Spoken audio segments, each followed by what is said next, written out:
Morning, COVID-19 has made S&P 500 drop more than 11%. However, we have one team of traders that's able to gain a 6.8 returns in the past 8 weeks trading. Their investment strategies include not using efficient market hypotheses due to a strong speculation of COVID-19. However, they use active market management to capitalize on undervalued stocks. Next, a top-down approach to identify suitable industry based on market conditions.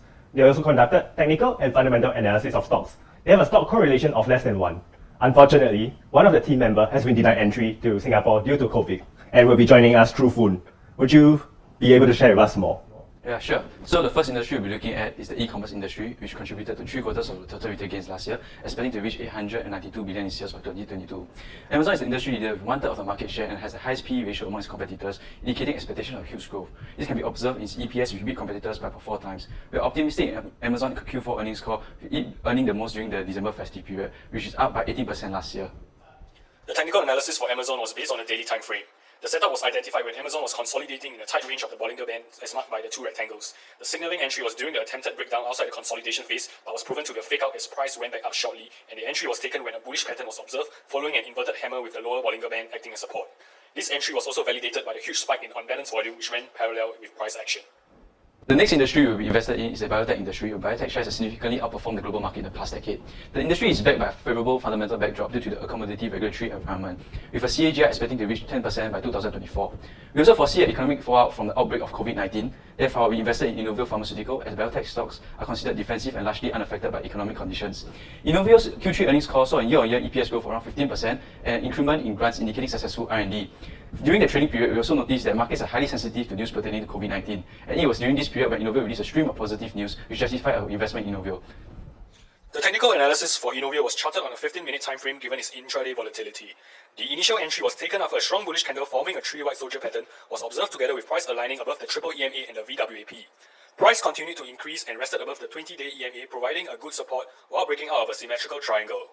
However, there was a delayed exit because of some confusion over the market opening hours the following day due to daylight savings time. Nevertheless, we managed to book a 300k profit from this trade.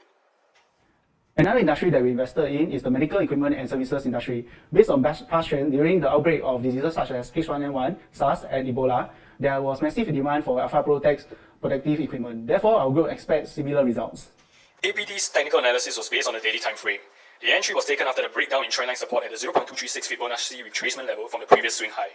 Although price dipped further, a second entry was taken near horizontal support to dollar cost average after the RSI signaled oversold levels, coupled with a zero-line crossover as well as the MACD line crossing over the signal line, confirming the uptrend.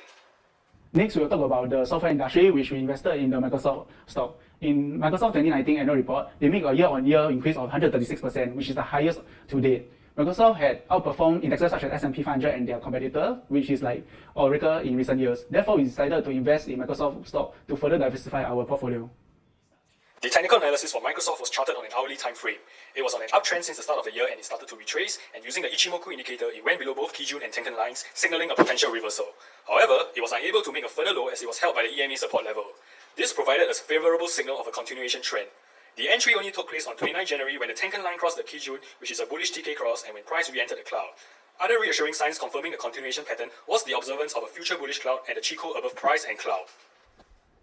Semiconductors are the 4th largest export in the US. In this digital age, they are seen in almost all technology items we own. With several trends such as AI, self-driving cars, and 5G, the market value of this industry is expected to increase from 75.1 billion in 2018 to 149.8 billion in 2023. That's a 50% increase in just 5 years. Nvidia is the stock we chose for this industry. In early 2019, they acquired AI chip manufacturer Mellanox to join the emerging AI bandwagon. Since then, they are known to produce the best data center AI chips. Intel released their quarterly reports before Nvidia and managed to beat estimates due to an increase in data center AI chips.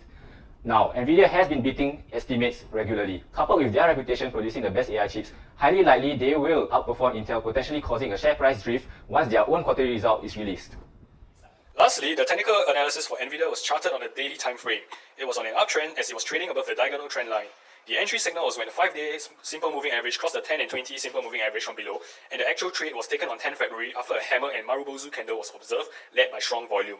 After which, there was a breakaway gap highlighting continued bullishness, and the exit trigger took place at key resistance when it reached its previous all-time high level. Thank you. I think we have some learning points. A diversified portfolio of cyclical and defensive stocks to manage risk with a correlation of less than 1. Active management to rebalance portfolio to macroeconomic environment. Heavier weight of defensive stock during a crisis. Relying less on our emotions, no chasing of price, using a fundamental and technical analysis. Intraday scalp to capitalize on volatile periods and using trailing take profit, stop orders, market, or limit orders in a crisis to gain more profits. We hope you enjoyed this week's show and see you next week. Thank you.